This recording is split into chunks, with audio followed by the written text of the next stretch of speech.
Hello guys, how are you all? I am Pramila and today my question is एक रेलगाड़ी एक समान चाल से 360 किमी की दूरी तय करती है।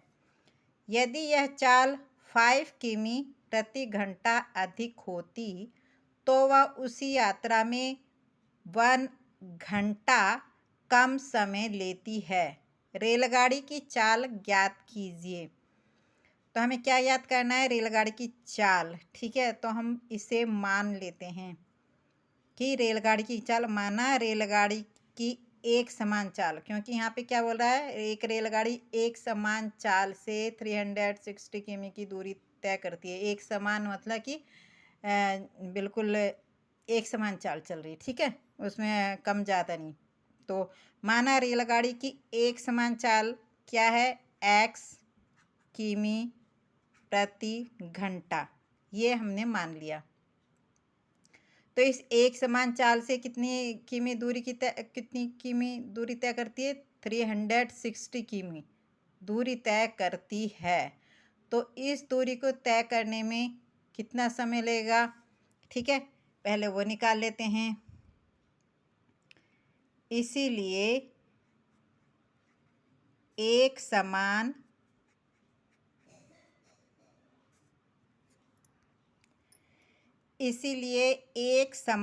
चाल से 360 किमी दूरी तय करने में लगा समय। ठीक है, एक समान चाल से 360 किमी दूरी तय करने में लगा समय कितना लगा होगा? समय का क्या फॉर्मूला है? दूरी, समय इक्वल टू दूरी अपॉन चाल। ठीक है, एक कितना हो गया? समय इक्वल टू दूरी अपॉन चाल। दूरी कितनी है? डिस्टेंस है 360,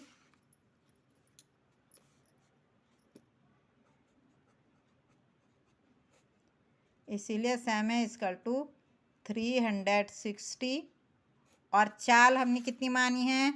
एक समान चाल मानी है x किमी प्रति घंटा। ठीक है, तो ये हो गया 360 अपॉन x घंटा।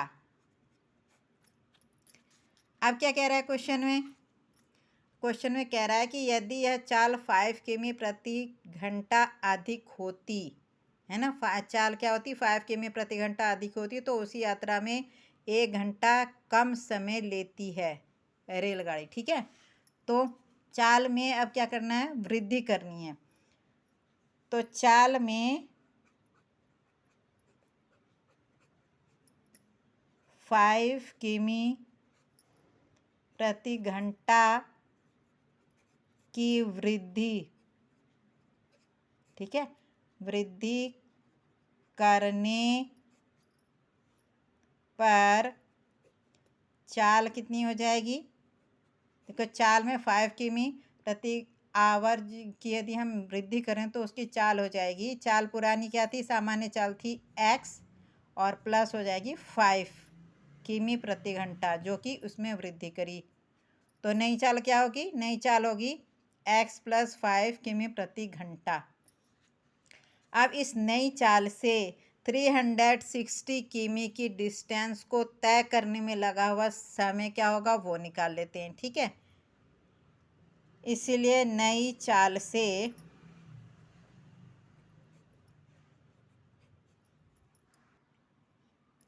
इसीलिए नई चाल से 360 किमी दूरी है ना, 360 किमी दूरी तय करने में लगा समय कितना हो जाएगा? समय हो जाएगा, क्या हो जाएगा? दूरी अपॉन चाल। तो दूरी कितनी है? डिस्टेंस कितनी है? पूरी 360, और चाल क्या है? नई x प्लस 5। ठीक है, न्यू चाल कितनी होगी? x plus 5।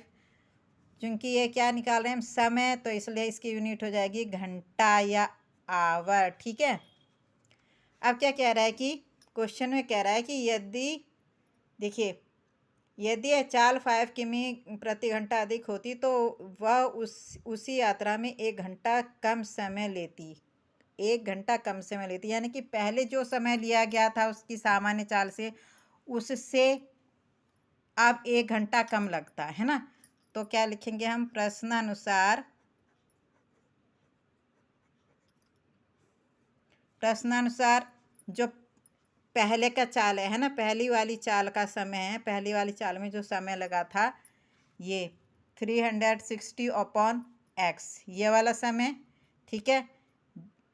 इस बार नए समय से क्या है, ज़्यादा है, तो ये क्या होगा, प्रश्नानुसार 360 अपॉन एक्स, जो पुराना सामान्य चाल से जो समय लगा था वो, माइनस इस नई चाल से जो समय लगा 360 upon x plus 5 equal to 1। यानी कि पहले जो सामान्य चाल से यात्रा में जो समय लगा था उस समय में से इस नई चाल से यात्रा करने में जो समय लगा उसको हम माइनस करेंगे तो 1 घंटा बचेगा, ठीक है, 1 घंटा बचेगा।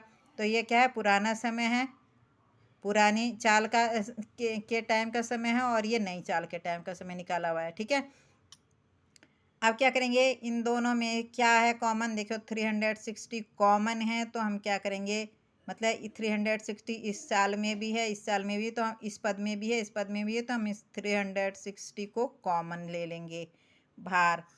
कॉमन ले लिया तो ये बाहर आ गया, तो अंदर क्या बचेगा ब्रैकेट में, 1 अपॉन एक्स, ठीक है, minus 1 upon x plus 5 bracket close is equal to 1, is equal to क्या, 1। अब क्या करेंगे हम, ये देखिए यहाँ पे ये 1 अपॉन एक्स है, यहाँ क्या है 1 अपॉन एक्स प्लस 5, तो ये जो यहाँ पे डिनोमिनेटर है, ये जो यहाँ पे डिनोमिनेटर है, इन दोनों का हम क्या लेंगे, एलसीएम। तो एलसीएम लेने में हम क्या करेंगे, इन दोनों का मल्टीप्लाई कर देंगे, एक्स इंटू एक्स प्लस 5,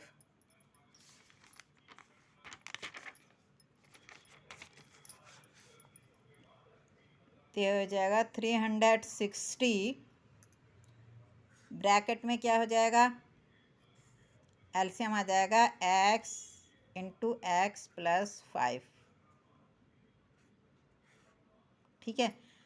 अब क्या करेंगे, देखिए ये जो x है इससे जब हम इस x इंटू एक्स प्लस 5 को डिवाइड करेंगे तो उस x से ये वाला x कट जाएगा, क्या बचेगा, x प्लस 5, इस x प्लस 5 का मल्टीप्लाई करेंगे इस 1 में तो क्या आ जाएगा, x प्लस 5, है ना।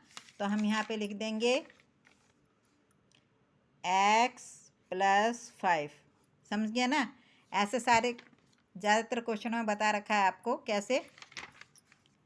इन दोनों का जो हम एलसीएम ले लेते हैं उसमें क्या करेंगे, पहले इससे डिवाइड करते हैं, फिर जितने बार टाइम्स डिवाइड होता है उसका मल्टीप्लाई इसमें कर देते हैं, ठीक है। वही हमने यहाँ किया। अब क्या करेंगे, अब इस x प्लस 5 से डिवाइड करेंगे इसको, x इंटू एक्स प्लस 5 को, तो ये जो x प्लस 5 है ना, डिनोमिनेटर का x प्लस 5, इससे ये वाला x प्लस 5 कट जाएगा और बचेगा x, ठीक है, बचेगा क्या, x बचेगा। तो इस x का हम इस -1 में मल्टीप्लाई कर देंगे तो क्या आ जाएगा, -x, क्या आ जाएगा, -x इजकल टू 1। अब क्या हो जाएगा, ये प्लस का x, ये माइनस का x, दोनों कट जाएंगे, ठीक है, क्या आ जाएंगे, दोनों कट जाएंगे।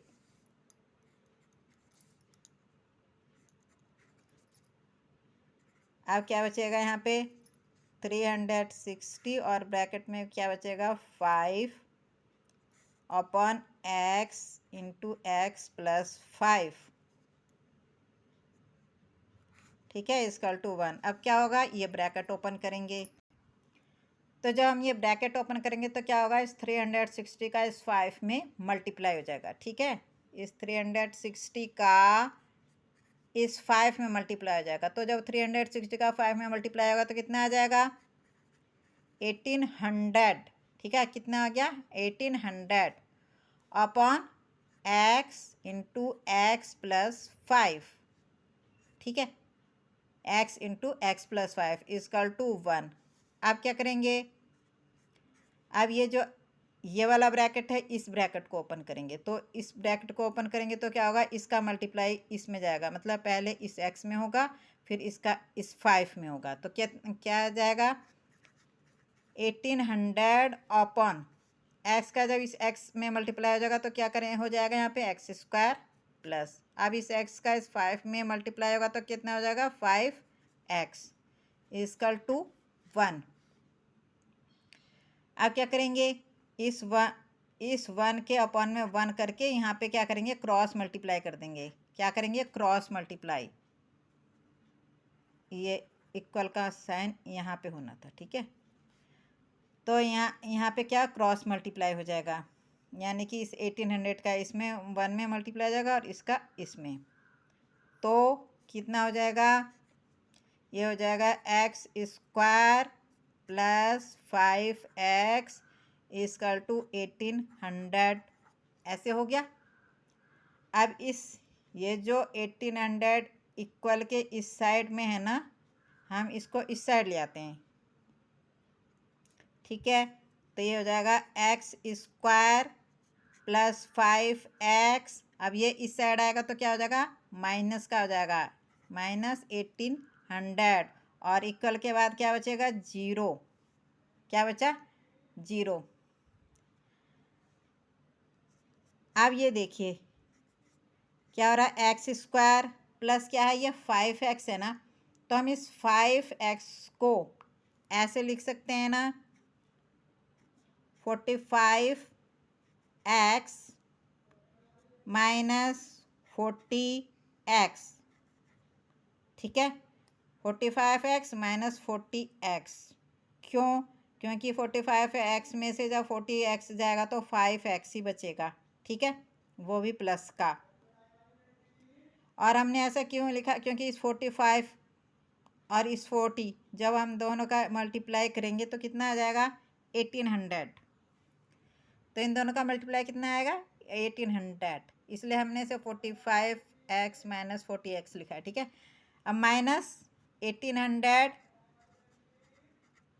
इक्वल टू 0, इतना समझ में आ गया, ठीक है।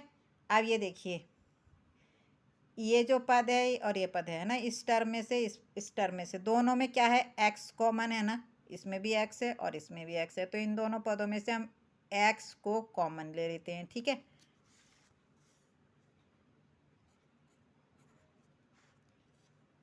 यहाँ हमने ले लिया x कॉमन, तो ब्रैकेट में क्या बचेगा, x प्लस 45, क्या बचेगा, x प्लस 45, क्योंकि ये x तो कॉमन आ गया है।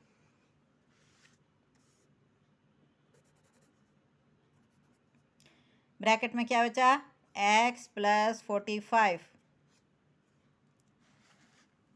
अब इन दोनों पदों में देखिए, ये दोनों जो पद हैं, इन दोनों में से हम क्या कॉमन ले लेंगे, -40, ठीक है, -40।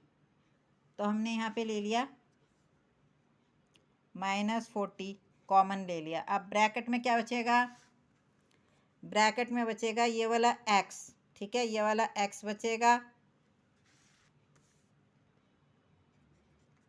और देखिए हमने माइनस तो ले लिया कॉमन, ठीक है। अब ये जो 40 से ये जो 1800 है, ये कितने टाइम्स डिवाइड होगा, 45 टाइम्स, कितनी बार, इस 40 से ये 1800 45 टाइम्स होगा, तो यहाँ पे क्या हो जाएगा, +45 है ना, +45,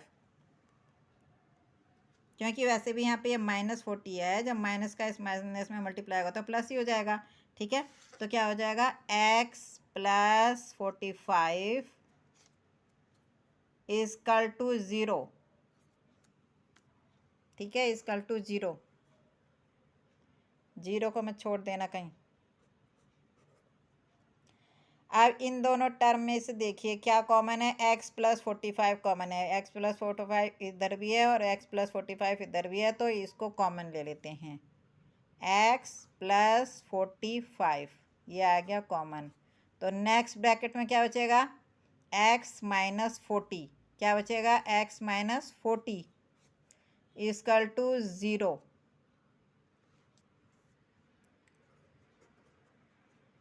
अब यदि हम इस x प्लस 5, ठीक है, इस x प्लस 45, इस x प्लस 45 को इस 0 के इक्वल रखते हैं, तो x इक्वल टू क्या हो जाएगा, ये 45 इधर चला जाएगा, ये माइनस का हो जाएगा, क्या हो जाएगा, ये माइनस का हो जाएगा, तो एक्स इक्वल टू क्या आ जा रहा है, -45।